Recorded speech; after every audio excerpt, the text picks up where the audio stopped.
Next question is from Deepika. Sadhguru, you said in one of the darshans that you should treat everyone just as you would treat me. Sadhguru, you are a Karuna avatar, but I have one inhuman nasty creature in my home. It becomes difficult to see you in him. How to deal with him in this situation?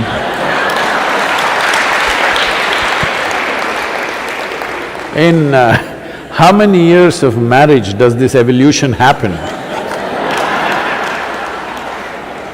Or it's a devolution? I'm sure he was a wonderful, romantic, wonderful man at one time. I don't know in how many years of marriage does he become a nasty creature. And how much role you have in making of a nasty creature.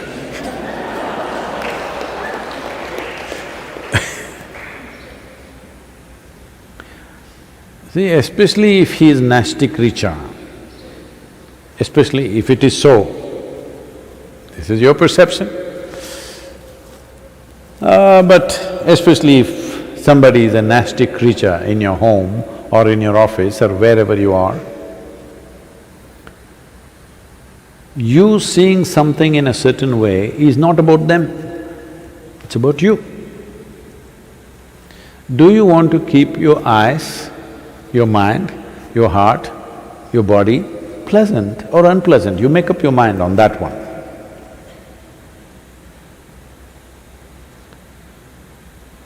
Now, if you look at him, I said even that nasty creature, please look at him, it's like me. I am not telling you that you have to listen to his teaching or take new practices from him. No, I'm saying, if you have looked at me with a certain sense of reverence, devotion, love, affection, whatever is your emotion, if you have, please see everything with that, because all I'm saying is, you have a body, you have a mind, you have emotion, energy. We're talking about your emotion right now. If you hit a certain level of sweetness of emotion at one point in your life, either because of your love or devotion or compassion or whatever, you hit a certain level of sweetness, this is the high point in your life.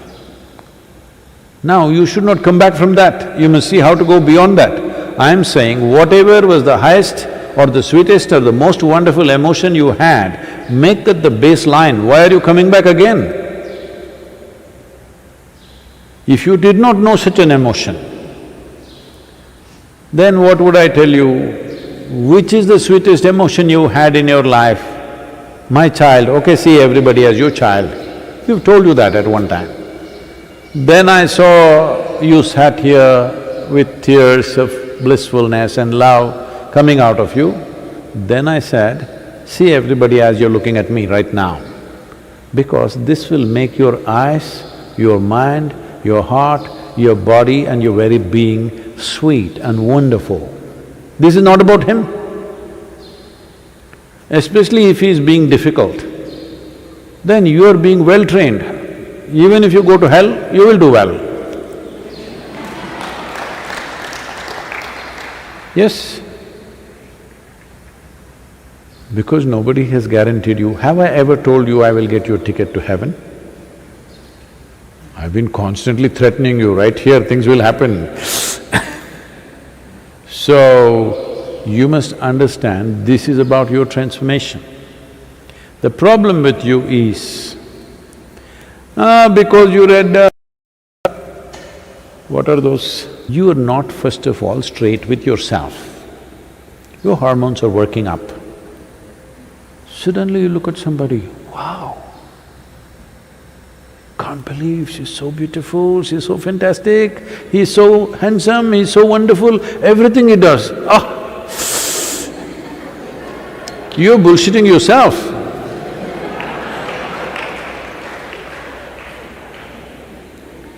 No, no. Whatever they do, you make yourself beautiful.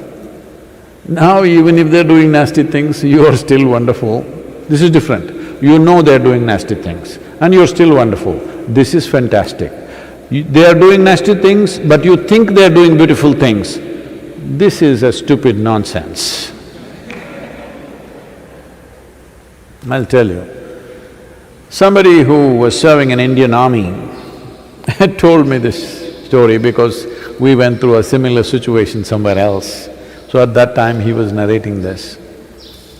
They were posted in the northeastern region where there's a certain amount of elephant population.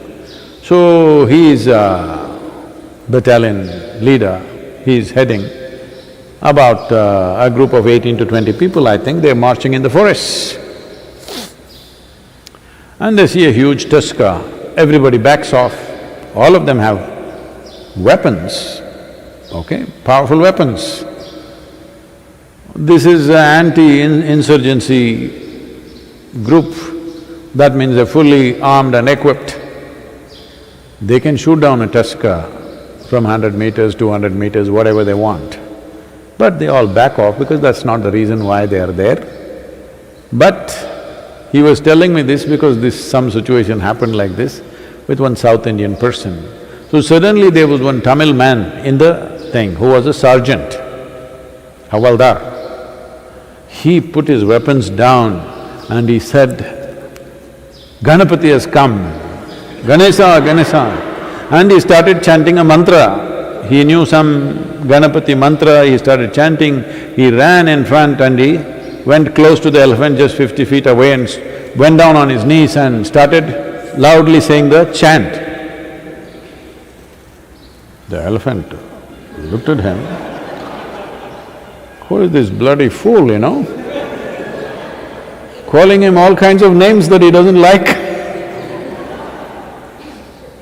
And these people were watching, this is some kind of a miracle happening, the elephant is just standing there and this guy is on his knees chanting. The elephant moved so quickly, within less than 2 seconds or within probably 5 seconds, he was upon him, he just crushed him, turned back and went. These people were just aghast and they're just watching him being crushed. Then some people pulled out the weapons. When the person whom I knew was in charge of it, he calmed them down because it's already dead. The man is dead in one shot. Why I'm saying this to you is, wild elephant is not going to do pleasant things to you because you call him a god. You call him Ganapati and try to worship him, he is not going to do, he will do what he has to do. Similarly, the creature in your house,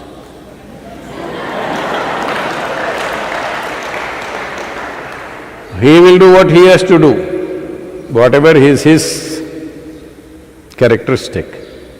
It is just about you I'm talking. You're always thinking of life as a relationship. No, I want you to understand, before you were born or even when you were being born, you did not have a relationship even with your mother. This is going to be very unpopular, people are going to pick on me, but please look at it. You don't have a relationship, you just have an existence. Relationship happened because of your needs. You saw her as your food, you went for her. You saw her as the basis of your survival. You recognize that quickly, you know. The moment a child is born, hand her over to another man or another woman and let them take care of all the child's needs. Child will immediately go to them. This whole idea that you think it's coming to you because you are the mother and you delivered, no. It is because of the needs you form relationships. Otherwise, there is just existence.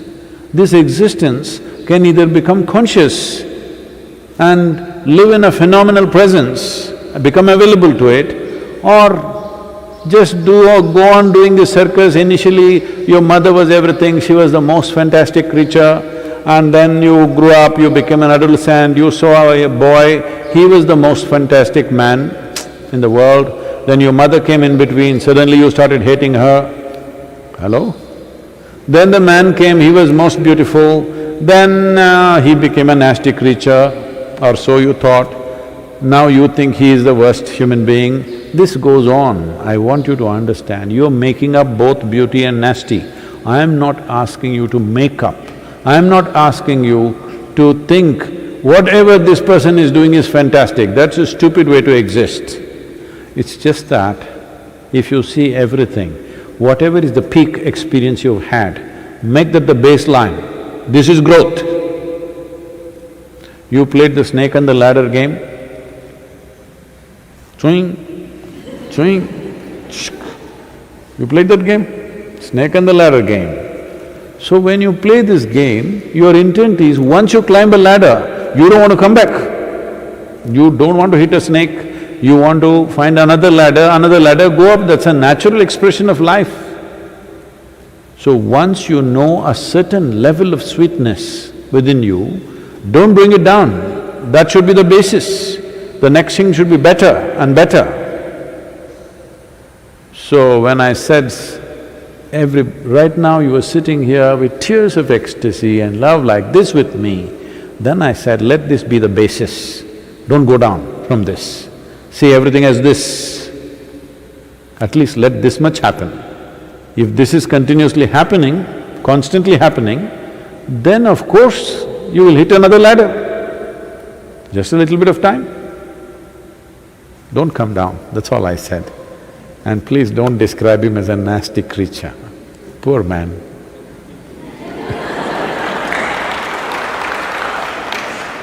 This happened. I think I told you, maybe one of these days only I told you, I don't remember, but let me repeat this. Shankaran Pillai thought his wife is having an affair, hired a detective, I'm saying it loudly because just to remind you. Said, I want proof against her. So detective just waited outside the house, she left the house, he followed her, then she went to parked near the park, went inside. A man was sitting on the bench, the moment he saw her, he came running, she went running, they hugged, each other held hands and sat down on the bench and chatting away joyfully, laughing. He took the whole video and within a few hours he came to Shankaran Pillai in his office and said, I got all the proof that you wanted just in one day. I did my job, I have the proof, here, watch the video. Shankaran Pillai started watching the video and said, no, I can't believe this, no, this can't be, I can't believe this, no, I can't believe this. I said, what you can't believe? It's a video, it's not doctored, it's just a video that I took just now. He said, that's not the point, fool, I can't believe she's so much fun.